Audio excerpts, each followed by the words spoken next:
Welcome back नाज़रीन, media television पे join किया है सीनियर रहनुमा, सीनियर सियासतदान, मारूफ सियासतदान है, इस मुल्क के मिनिस्टर रह चुके हैं, MPA रह चुके हैं, MQM पाकिस्तान की मरकज़ी क़यादत है, मोहतरम जनाब रऊफ़ सिद्दीकी साहब मेरे साथ हैं। जनाब, मैं आपको वेलकम करता हूँ अपने शो में। बहुत शुक्रिया। रऊफ़ साहब, आपको खुद पता है हालात मुल्क की, मैशियत के, सियासत के, मुख्तलिफ बातें की जाती हैं, सारे मसाइल का हल इलेक्शन में आप देख रहे हैं?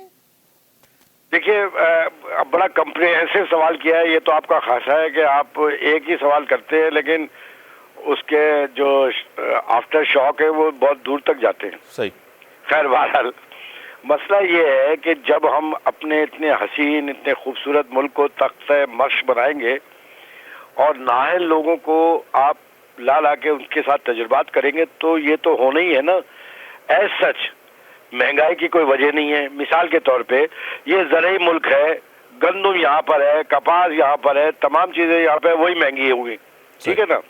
उन चीज़ों को छोड़ दें जो बाहर से आती है, और बाहर से आने वाली तमाम गाड़ियाँ सस्ती हैं, बाहर की तमाम गाड़ियाँ पे कोई वो नहीं है। लेकिन आप कहाँ अब तक और कितना करेंगे आप? लेकिन इसके लिए अच्छा, जितने आइंस्टाइन है हमारे माहिर माशिया से लेकर माहिरीन हुक्मरान, उन सब की जरा बातें आप सुनिए, पता उनको कुछ है नहीं कि मामला चलाना कैसे हैं। तो ये तो मेरे दोस्त, ये तो होता है और होता रहेगा। जिनको हमारे मुल्क के 25 करोड़ अवाम, मिडिल क्लास और लोअर मिडिल क्लास के मसाइल ही नहीं पता है, वो उस मसाइल को बेचारे वो हल कैसे करेंगे? सही। तो ये चीजें, कोई लाइन तो ड्रा होनी चाहिए ना यार। लेकिन यहाँ कोई लाइन ड्रा कैसे करेंगे, उनको पता ही नहीं है काम कैसे शुरू करना है। आप इनकी गुफ्तगू सुनिए टेलीविजन, एक तो आपके तमाम चैनलों ने इन सबको अदाकार बना दिया। ये टीवी चैनल नहीं होते थे, फिर भी ये कम से कम सोच समझ के तो बयान देते थे। लेकिन आप ये देखिए, इन्होंने तो कौम के मिजाज को ही नहीं, उनके अखलाक को भी तबाह करके रख दिया है। तो आप इसे ये क्या समझ सकेंगे कि कोई ये अमली पॉलिसी ऐसी बनाए जिससे आवाम को फायदा हो? रऊफ़ साहब, आप एक पाकिस्तान के एक बड़े सीनियर सियासतदान हैं, आप बात खुल के करते हैं, चाहे अपनी पार्टी हो, कोई भी पार्टी हो। इस मुल्क के अंदर बार बार हुक्मरानी नून लीग को मिली, इस मुल्क के अंदर बार बार हुक्मरानी पीपल्स पार्टी को मिली, इस मुल्क के अंदर बार बार हुक्मरानी जितना भी शेयर मिला MQM को मिला, MQM पाकिस्तान को। क्या ये तीनों सियासी जमातें नाकाम गई हैं? देखिए, ये दो जमातें जो थी, ये तो पूरे मुल्क के हुक्मरान रही और तमाम सूबों में हुक्मरानी की। MQM का जहाँ तक मामला रहा, MQM 2 वजारतें और 3 वजारतों के साथ वफाक में होती थी, या 4 वजारतों के साथ सिंध में होती थी। आप तो सिर्फ ये कैलकुलेट कर लें कि जो वजारतें, जो मेयरशिप MQM के पास रही, उनकी परफॉर्मेंस क्या है। अगर उनकी परफॉर्मेंस जीरो है तो फिर तो बिल्कुल सही है कि ये भी नाकाम हुई। मैं एक छोटी सी मिसाल देके जुमले को आगे बढ़ा देता हूँ। ये जो कच्चे का ऑपरेशन आज हो रहा है, सही। आपको याद होगा 2005 में मैं जब वजीर दाखिला था, तो राहुल खान बुरोई और शब्बीर शेख के साथ मैंने ये ऑपरेशन किया था। 600 स्क्वायर किलोमीटर का इलाका खाली कराया था, जिसमें फौज की, MI और ISI की टेक्निकल सपोर्ट थी, रेंजर्स की टेक्निकल सपोर्ट थी, मॉरल सपोर्ट थी, और ये 600 स्क्वायर किलोमीटर का इलाका खाली हो गया था, जिसकी वजह से जो हाईवे क्राइम था वो जीरो पे आ गया था। ये तो ऑन रिकॉर्ड बात कर रहा हूँ ना, और मैं तो जिंदा लोगों के नाम भी ले रहा हूँ। तो और पता भी नहीं चला था, इतना बड़ा ऑपरेशन भी हो गया। उसके बाद इसको फिर छोड़ दिया। अब हमारे जो नौटंकी टाइप के कुछ लोग हैं, या MNA MPs है, उनकी तो ये जो डाकू नहीं है, ये उनके छोटे छोटे लश्कर है जो वहां रह रहे हैं पूरे पूरे गांव बनाकर, और सबके लिए मुसीबत खड़ी कर दी। कितना शोर मचा हुआ है इसके ऊपर। और मेरे दोस्त, मैंने ये इसको हमेशा के लिए मसले को हल करने के लिए, जब ये खाली हो गया, तो मैंने 200 स्क्वायर किलोमीटर पर जिना इंटरनेशनल सफारी पार्क की समरी अप्रूव की, आज भी मौजूद है, एड भी दिया। और मैंने ये कहा कि लाड़काना में और सक्खर में एयरपोर्ट मौजूद है, लोग सैयाह आते हैं। ये 200 स्क्वायर किलोमीटर के ऊपर अगर आप कर देंगे तो कंदकोट, रोड़ी, सक्कर, कश्मीर, लाड़काना, यहाँ एक नौजवान बेरोजगार नहीं होगा। उसको एज इट इज छोड़ दिया। आज देखिए क्या सूरत हाल बनी हुई है।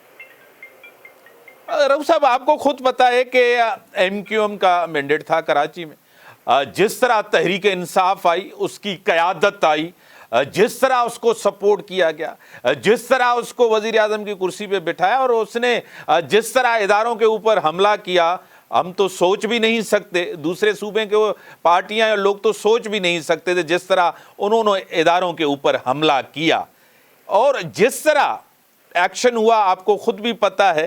یہ لیول پلینگ فیلڈ کی بات کی جا رہی ہے کہ سب سیاسی جماعتوں کو ملنی چاہیے۔ آپ کو لگ رہا ہے ایک دفعہ پھر کراچی کے اندر جو ہے نا ایم کیو ایم جو ہے اسی طرح مینڈیٹ لے پائے گی جس طرح ماضی میں؟